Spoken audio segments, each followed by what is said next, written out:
What up, YouTube? DW Blue Videos back with another radio control model video.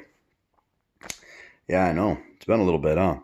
Yeah, I try to get these in when I can. Right now it's probably after midnight, my time. Wife and daughter are both sleeping. I got home from work. So, anyway, I thought about it. What the hell? I got an RC vehicle here that needs to be reviewed. My personal preferences, various things. So there you go. And before I forget, I want to say thank you to my new subscribers. And cheers to my new subscribers and to hopefully many, many more. Unfortunately, though, I don't spend a lot of money to try to keep up with the current trends of, you know, who's got what and keep up with the Joneses and stuff like that, just because this hobby is just, with as many cars as I have, it just gets way too expensive. I mean, go back through all my videos. You'll see what I'm talking about. I've got, you know, I had Serpents. I sold my Serpent cars. Trying to think of what else I got. I got some Tamiyas that I haven't even done a review on yet. Just because I'm trying to get through all of them a little bit at a time. Which I know some of my Tamiyas will be kind of, you know, a little bit of a treat for those of you who may or may not be Tamiya fans. But anyway, all right, what we got here? Arrma Outcast. Bought it August or September of last year, 2018. And I got to tell you, it is a fun truck. First things first, we'll go over the radio. We'll make it as quick and brief as possible. You got your knobs on here. Your left knob is your steering dual rate, followed by your center knob being your throttle trim, followed by your right knob being your steering trim. Let me see here. The steering wheel is a foam padded wheel. It's kind of small to me, but you know what? It's a tactic radio. It comes with it. It's ready to run. It works. I even labeled it so I know what vehicle it was for. I should have used probably a silver Sharpie instead of a gold, but that's what I had at the moment, so I said screw it. So yeah, batteries. It takes 4 AA's. Buttons on the back, your power, your throttle, servo reverse, and your steering servo reverse functions. And it's antennaless. There's no antenna, so its range is pretty good. I haven't had any range issues with it yet, but I don't drive my vehicles to the point where they're out of sight. So, all right, now the radio's done. Let's go on to the big dog here. The moment everyone's been waiting for. All right, the Arrma Outcast. Yes. Well, first things first. Let's start with the top components. Tires and wheels. Backflip tires. Very, very durable compound. Not sticky like a clay tire or a crawler tire. It's definitely a durable, all-wearing compound. It's probably good on a lot. I mean, I run mine in the grass, and I mean it's worn, grass and concrete, and it's worn not too bad. I mean they still look pretty darn good, considering I've ran this thing probably half a dozen times or better. So yeah, the wing is made of a plastic. It's relatively thick. I mean, it's pretty durable. It's even got a wheelie bar back here. See? Nice little, I think they're bearing or bushing supported. I can't remember on these wheels, but yeah. So the shell, I've got the body pins already removed. This one here started its life actually as the flat orange colored Outcast. And I decided to get the silver one as well, the silver body for it. I mean, it's the same damn truck underneath, just a different color shell. Most people, when they see this truck, they notice it right away by the silver body, not so much by the orange body. The orange body is kind of like the oddball, I think. But that's how it started its life. I still have it. It's just the body's a little beat up from running it, you know. But we'll talk about the shell real quick. Well, the shell is actually, you know, I mean, look at it. You can see how thick it is. It's a decent thickness material. It's got, you know, mounts the plastic and screws to mount the roll bar. You have to pardon me. I'm getting a little sickness here. Okay, so the first things you see here are my 2 stickers. Now, mind you, I'm not paid by these 2 companies. These are just companies that I buy my stuff from. just because I'm on a couple of different groups and forums, and just from my previous experiences. For example, Avid. I did Avid equip this truck out, all new Avid bearings all around. I did go through the truck and check the bearings. Some of my bearings are starting to get pretty crunchy. That's one thing I can say is be one of your first upgrades, is replace your bearings. Some people like fast eddy bearings. Some people like Boca, Acer bearings. Me personally, I run Avids because for $1 a bearing, I mean, seriously, you can't complain about $1 a bearing. I mean, you know, if you buy it, you go and you buy another set for the damn truck. And if you burn one, you burn a couple up, okay, you know what? You throw it out after, you know, so many runs. Whoop-de-dee. You know, the point of it is that you took it out, you had fun with it, and, you know, you'll get, as long as you clean the truck and whatnot, the bearing should last you a while. But you will have to replace them from time to time. It depends on how hard you beat your vehicle. Me, I don't beat them too badly, so they hold up for me pretty well. So anyway, we'll get to the voltage hobby thing here in a minute. We'll cover that here soon. But what we got going on here now is, let me see here what we got going on. Here's your ESC, your Arrma BLX. Oh, hell, I don't even know what the fuck it says there. 185, BLX 185 or something, I think. And then there's the BLX motor with a set of Racing fan heatsink combination on it. I can't remember who gave me the information for that,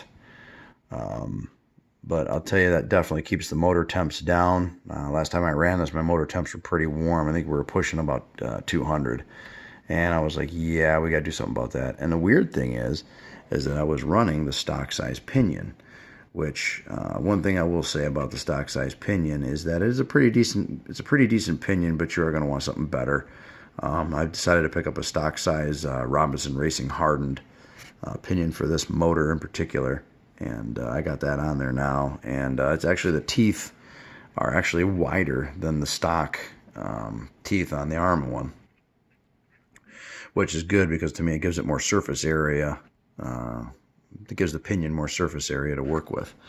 So, let me see. I did upgrade the stock servo.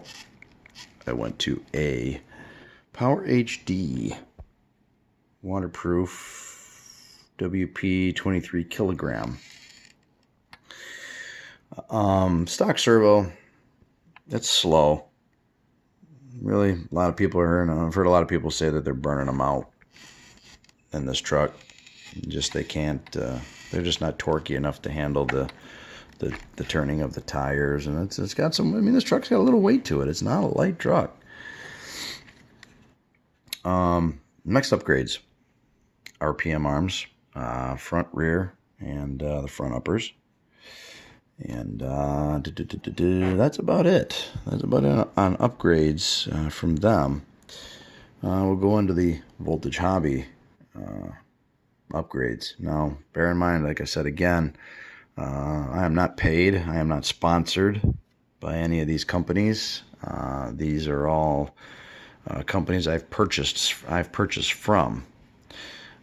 So let me see. We've got the voltage hobbies. Can't get my finger in here. There's the rear front, and then there's the rear suspension mounts. And then these little holes right here, right down there, right there, that little hole, that's for a set screw. And that set screw is what sets that, let me switch hands. That set screw is what holds that shaft in place for the suspension arm. So the suspension arm actually can rotate on the pin instead of the pin rotating in the mount. You know, I guess 6 of one, half dozen of another, whatever. That's available on both the front and the rear. As you can see, there's a little hole there. And right there. And then here is the voltage hobbies. I have my finger ain't probably gonna, here it is. Right there for the upper mount for that bolt that goes all the way through here. I do have the voltage hobbies servo mount and servo mounting plate hold down thing here where the screws are in. That locks that servo right in there. I mean, it locks it in. That servo is not moving. You'll bust the servo case before you bend or break any of that stuff. I've got the braces from Voltage Hobby. That one right there, and that red one there, and then there's that one there.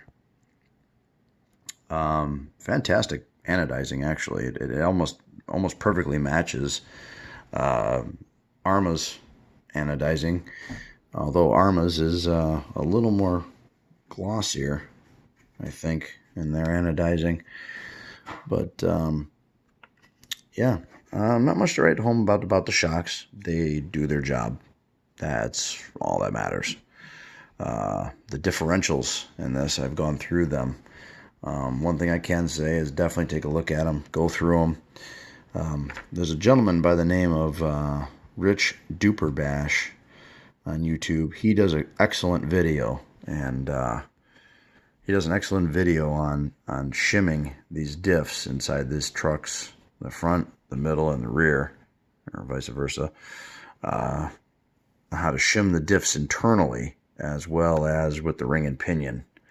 We covered that as well. He gives you the part numbers on all the shims. I was able to get my shims from A-Main Hobbies. I know, shameless plug for A-Main. Nah, it's okay. I buy from them too. Like I said, not sponsored by nobody. I don't get any deals. Although, hey, if there's any companies out there that want to cut me a deal for making a video, hey, by all means, hit me up. So, overall, diff oils. You can tune the truck with diff oils. You can change pinion gears. You can go into the programming on the ESC and get more out of it. I left mine pretty much bone stock. Aluminum servo horn, I can tell you that. Other than that, it's not a truck that you really need to do a whole bunch of real major upgrades to. I plan on getting the Voltage Hobby shock towers for the front and the rear, and then this little gizmo here for the wing mount or whatever. I plan on getting the Voltage Hobby's version of that. Other than that, that's it. I'm done with Voltage Hobby stuff. Not because I dislike them. I love Voltage Hobby stuff. Just that I don't want to do any more to it. Oh yeah, there is one other upgrade on the bottom. There's the RPM skid plate. There you go. I believe I think Voltage Hobby's got one coming out where it's aluminum. They're aluminum plates you can put on the bottom of the truck. Take place of that plastic one from RPM, but honestly, I like the RPM one. Why continue to add more weight to the damn thing than it already is? It weighs enough as it weighs enough as it is. I would not want to get hit with this damn thing at full throttle. So, anyway, there you go, YouTube. There's my video on my Arrma Outcast, and by all means, if you're in the market and you're looking at one of these and you see the Outcast in the Notorious, it's the same truck, exact same thing. Underneath, it's the same chassis, just a different body. So pick your poison. The Creighton and the other ones are based off of this exact same setup, just different chassis lengths, or whether it's a buggy or not too. So anyway, there you go. I have a blast with it. It's a fun truck, and if you're looking for a 1/8 scale truck that's not Taraxis related, you can go out and have a blast with. You can get on the Arrma forums and talk to a lot of great people on there. By all means, fantastic truck, plenty of support, plenty of help out there. I've just given you basically a whole brief overview of everything that you could possibly want to do to your truck if you ever needed to. And by the way, I do run mine on 4S and not 6S because 6S hurts pretty brutal on everything. So I run mine on 4S, but I'm thinking about trying 6S because just because I know that I don't have to be brutal on it. And typically I'm not too brutal on my equipment. So anyway, there you go. Enough rambling on. Cheers to my new YouTube subscribers, and we will see you in the next video. Peace out.